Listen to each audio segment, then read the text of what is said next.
It's not like a private visit, because it's so. Been so many of these conferences that have happened. The trouble is, if we don't, this is the awful thing, if we don't, it's going to get... 2 minutes ago, Prince William confirmed what millions feared. King Charles's condition has taken a devastating turn, and the royal family's next move could rewrite the future of the monarchy. Change began quietly, almost too quietly for the outside world to notice. The usual rhythm inside royal walls slowed to an unfamiliar pace. Meetings once stacked from dawn to dusk began disappearing from King Charles's calendar. Courtiers whispered of reduced engagements, rearranged visits, and entire days spent behind the heavy doors of Sandringham. Queen Camilla maintained a careful calm in public.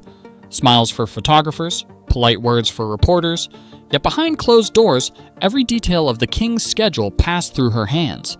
Advisors described the atmosphere as cautious, but composed. Programmed every second. It's A palace running smoothly on the surface, but holding its breath underneath. Even those closest to the royal circle began to sense the difference. Prince William started receiving briefings once reserved for King Charles. Princess Anne appeared more frequently at the estate, balancing grace with quiet vigilance. The signs were there, subtle but undeniable. Something was changing behind those gates. While the world carried on, a quiet battle unfolded inside the palace walls. Physicians from Addenbrooke's hospital arrived in unmarked vehicles before sunrise. Their visits were discreet, their purpose carefully shielded from public attention. Behind drawn curtains, King Charles underwent experimental medical sessions designed to preserve energy and clarity during increasingly demanding days. Prince William adapted swiftly to the growing void. Meetings with state officials, foreign representatives, and government leaders slowly became part of William's weekly routine. Which is a total tragedy because we've lost all those years in between, so... Those sessions carried weight, not of ambition, but of duty. Princess Anne provided balance, a steady presence that bridged the world of tradition and transition. Her calm tone steadied anxious aides, while Queen Camilla continued to orchestrate every movement around the king's private chambers. Publicly, nothing seemed unusual, yet palace corridors carried an unmistakable stillness, the kind that appears only before history begins to shift. Amid the uncertainty, Princess Anne discovered a forgotten envelope in the royal archives. The handwriting on the front was unmistakable. Queen Elizabeth's. The document, sealed in the late monarch's final year, contained one powerful line: "If duty ever outweighs health, let clarity protect the crown." Princess Anne carried the message directly to Sandringham. King Charles sat at his desk, surrounded by correspondence and handwritten notes. After reading the letter twice, King Charles placed it down gently and said, "She always knew." From that moment, everything changed. I know that so many people have had the agony of losing. Conversations became fewer, decisions quieter, and the king's focus turned inward. The letter reignited a truth that both comforted and challenged the king, that duty and clarity must always move hand in hand. In the days that followed, King Charles began crafting a handwritten document, a message written with deliberate care. Every word mattered.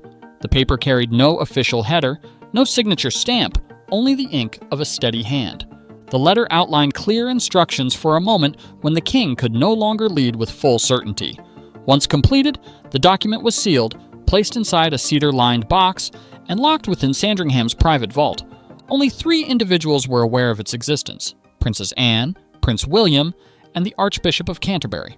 Within palace circles, quiet murmurs began, whispers of the sealed instruction. Nobody knew its full content. So we then have to follow up. This is the key. Yet everyone sensed its magnitude. It wasn't a farewell. It was a plan, a final act of stewardship to protect the continuity of the crown. Weeks later, just before dawn, dark clouds gathered over Sandringham. Royal vehicles entered through the gates one after another, headlights cutting through misty rain. Medical teams stepped out first, followed by senior advisors and courtiers. Inside the estate, King Charles rested in silence. Advisors conferred in hushed voices. Princess Anne stood by the door, her expression calm yet solemn. A few minutes later, a secure call reached Prince William. The words on the line were brief and heavy. King Charles has lost full cognitive awareness. In that instant, the balance of the monarchy shifted. Prince William set aside emotion and prepared for action. Princess Anne, steadfast as ever, guided those inside the estate with quiet authority. The world had not yet heard the news, but history had already turned a page. At sunrise, the sealed cedar box was retrieved from the vault beneath the chapel. Inside the private study, the three witnesses gathered: Prince William, Princess Anne, and the Archbishop of Canterbury. The wax seal broke with a soft crack. The letter unfolded, brief, handwritten, and unmistakably clear. The message read, "In the event of cognitive failure, transfer interim authority to Prince William with full advisory rights to Princess Anne." No royal decree had ever been written like it before. It wasn't abdication. It wasn't resignation. It was an act of faith. A living monarch passing responsibility without relinquishing dignity. Within hours, palace operations activated a quiet protocol. Advisors called it soft succession. The monarchy was still intact, but its structure had shifted. Prince William accepted the responsibility with visible restraint. No ceremony, no proclamation, just quiet duty. Meetings resumed, state documents were reviewed, and scheduled audiences with the Prime Minister continued seamlessly. It was marvellous to see so many people, and I've been all over the place. Princess Anne worked side by side with Prince William, ensuring every step respected tradition. Together, they formed what royal staff began calling the Dual Regency. Queen Camilla, deeply affected, departed for a brief stay abroad. Official statements described it as a period of reflection. Inside Sandringham, the transition unfolded with precision. Every movement was deliberate, every word measured. For those inside the palace, it was not the beginning of a new reign. It was the continuation of service under a shared name. News of the transition spread rapidly across the United Kingdom. Morning headlines carried a single phrase across front pages: "The Crown pauses." Outside Buckingham Palace, crowds gathered beneath umbrellas, some holding small flags, others carrying handwritten notes of support. Television anchors spoke in hushed tones, describing the atmosphere as historic and strangely peaceful. Polling agencies recorded an unprecedented rise in public approval for Prince William and Princess Anne. Citizens described the move as both modern and deeply respectful. It was not a loss. It was a lesson in leadership, one that echoed through every town and village. Days later, Queen Camilla appeared in a recorded video from a countryside residence in France.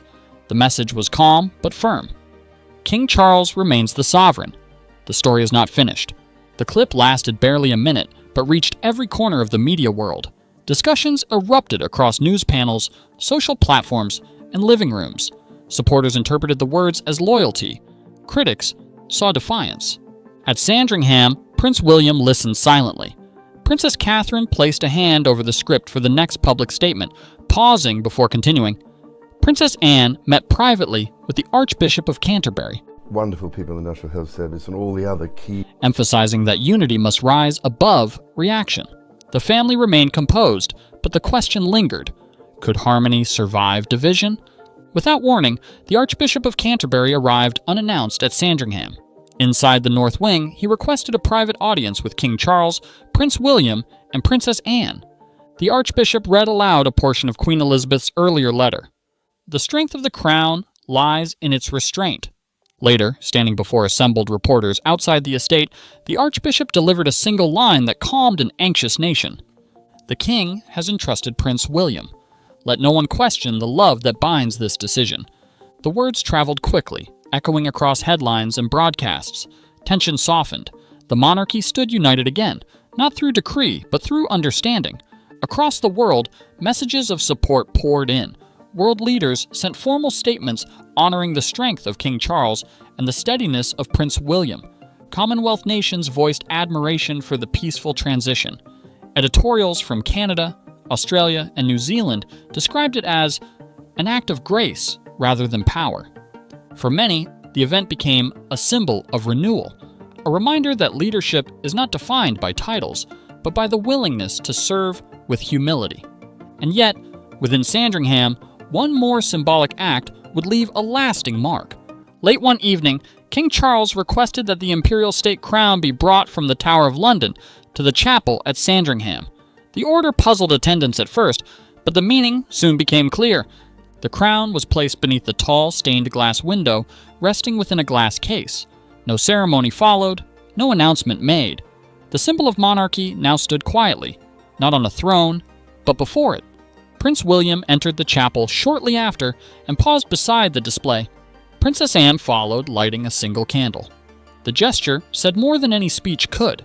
I'd be delighted. Try it any time they like. It wasn't a handover. It was a reminder that the crown serves the people, not the other way around. Citizens wrote letters, left flowers at palace gates, and gathered at town halls to share respect. Commentators agreed. The monarchy had evolved without conflict, proving that continuity can coexist with compassion.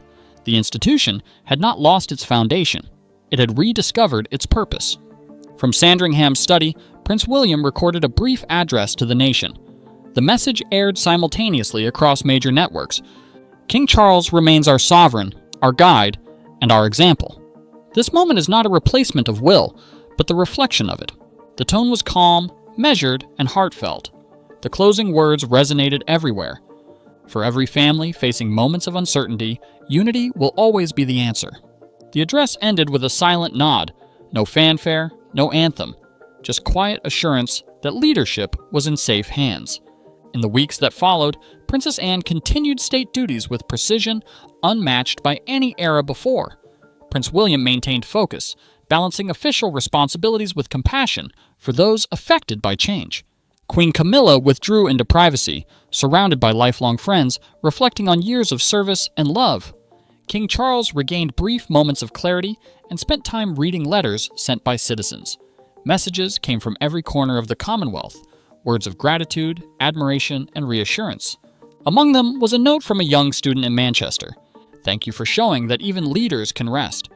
That single message captured the spirit of a nation learning the true meaning of strength.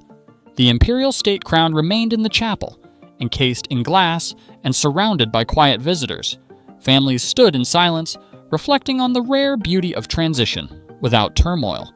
Commentators described it as the most human chapter in royal history. Others called it the evolution of monarchy from command to care. The crown, once a symbol of authority, had become a monument to continuity. Each visitor left with a sense of calm, the realization that leadership is strongest when shared. And as the sun set across Sandringham, the estate glowed under golden light. Prince William walked along the gravel paths once used by generations of monarchs before him. The evening air carried peace, not of victory, but of acceptance. What does true leadership mean to you? Is it the power to rule, or the courage to release? Share your thoughts below and join the next chapter of this remarkable royal journey.